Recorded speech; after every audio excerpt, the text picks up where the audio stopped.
Bloomberg World Headquarters in New York, this is In the Loop with Betty Liu. Well, there are over 70 CEOs running Berkshire Hathaway businesses under the leadership of the billionaire investor Warren Buffett. Only 5 of them are women. Well, I recently sat down with 3 of them to ask how they feel about being in the minority. Meet the women of Berkshire.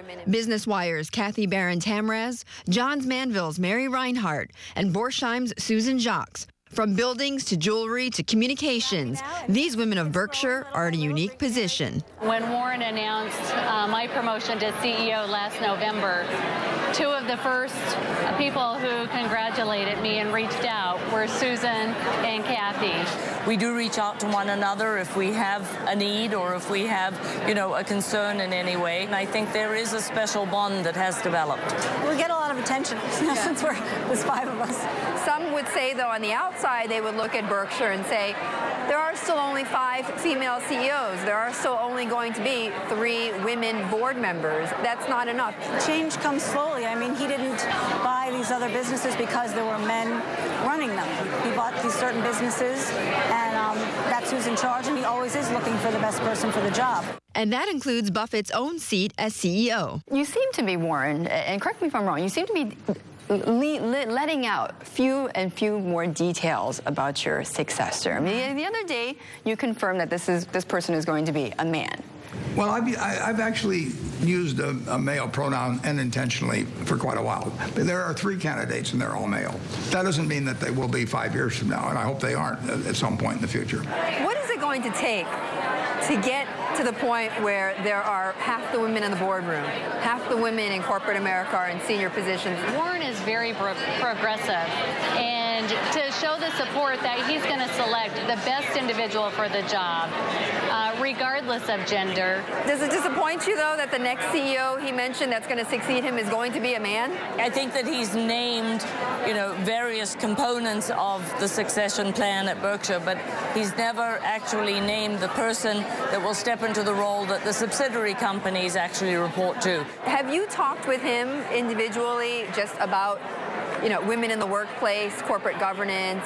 As he always says, he looks for people with passion, people with intelligence, people with high integrity. I've been blessed to work for him for a very long time now, and he has always been very supportive, and I think he believes very strongly in the power of women and how differently his sisters were treated from him because of the biases of the period and the time, and that, hopefully we're living in a different time, and I think there is now a tremendous opportunity for women to be very successful in the workplace, as well as finding that life balance. I've talked to Warren about women in the past. He said, well, why would anybody want to exclude 50% of the population in terms of utilizing brain power?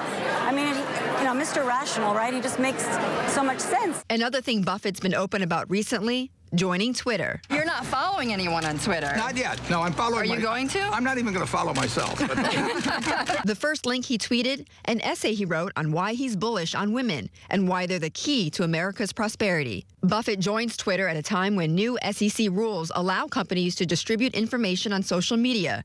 I asked Business Wire CEO whether she felt this would undercut her business. I'm really not worried about it at all. Twitter is social, and we've got 61 Twitter feeds as part of our distribution, but it's a very small part of our distribution. But, I mean, it's a great way to engage in conversation after the fact. But if you are putting out your earnings report, you want to use a service that's vetting the news and is very, very secure. And as we know, with the AP fake Twitter attack, Twitter and many social sites are not very secure. What happened after the attack into the Associated Press account?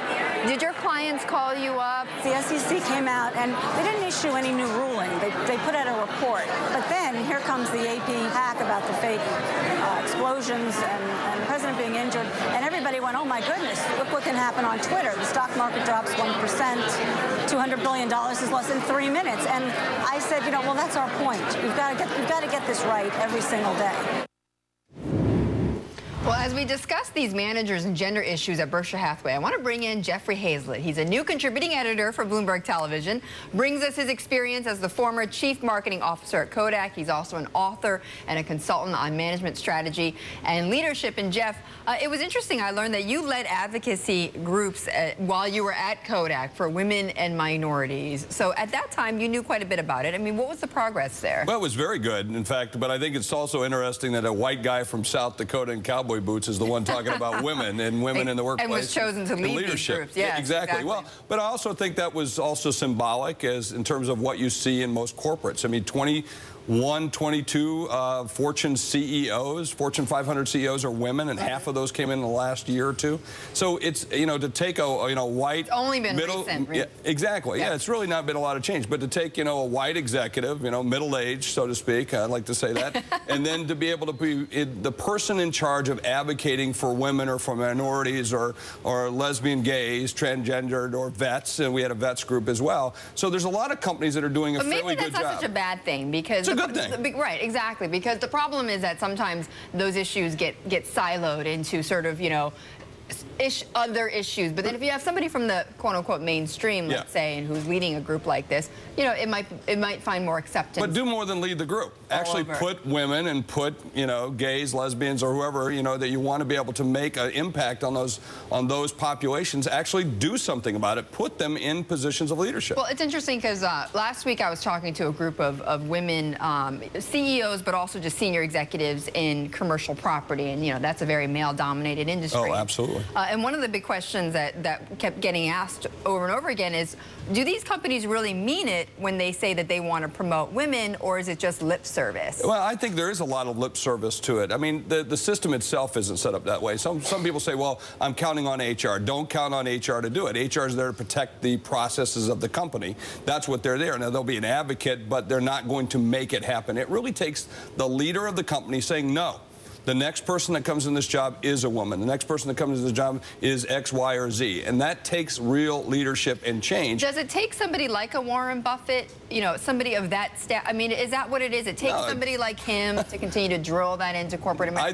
I think that's a good PR move on Warren Buffett's, but what's his track record, too? So let's ask him that, too. If he's really going to do it, then do it. Make it happen. The next person that comes up, don't just say, I'm considering the candidate. Make that candidate a woman. Go out and find them. There are qualified women out there that you could put in those positions. So it takes more than that. It takes guts, and it takes someone who says, I'm going to deliver on this promise, and that's what you should be doing. We shouldn't have to be even debating this question. 30% of CEOs in Australia are women. Right. We don't see that here in the United States. It's 6%. 6%. Well, and some who say, look, I mean, it'll never happen, or we won't see this, or we won't see this for a long time, are the same people. I'm trying to draw a comparison here. I mean, in this country for a long time, we thought we'd never see a black president, and so here we have. So what does it take to get to that point where it becomes a norm? Is it just the numbers of women in the senior executive? What does it take? That's part of it, but it's also going to take some real networking. It's going to take some real politics. It's going to take some real conniving and being behind the scenes to make that happen. They have to stick together. Is it more women in the boardroom? Oh, that helps a lot, but only 2% of the Fortune 2000 boards are turning over, and then once you get there, you never get off. Some of those board members served, 20, 30 years, so it's going to take a lot more than that. It's really going to take some people with some real leadership that says, we're going to make a difference, and I'm going to change this process, and they change it. Not just say, we're considering. Right, well, everyone's considering, but actually doing it. I mean, what would happen if we had half the anchors here were not women? I mean, we would be, exactly. I hope I'd have a job. Yeah, well, I might be sitting in that seat, but that's probably not going to happen. So, Jeff, make it happen. When you look out at the corporate landscape, though, I mean, are you seeing more progress in certain areas than others, or are some companies doing it better than others? I will tell you where I actually see more women in any other position that you see in corporate America, and that's in the chief marketing officer's job. Well, more than, I'll guarantee it's more than 50% are women. So you're seeing it in the marketing, and hopefully soon you'll see them in CEO positions. Okay, Jeff, thank you so much for joining us, and again, welcome to Bloomberg Television. I'm glad to be on the team. All right, Jeff Hayzlett, Bloomberg contributing editor. We're glad to have you on the team. Now, turning back to the markets quickly, the big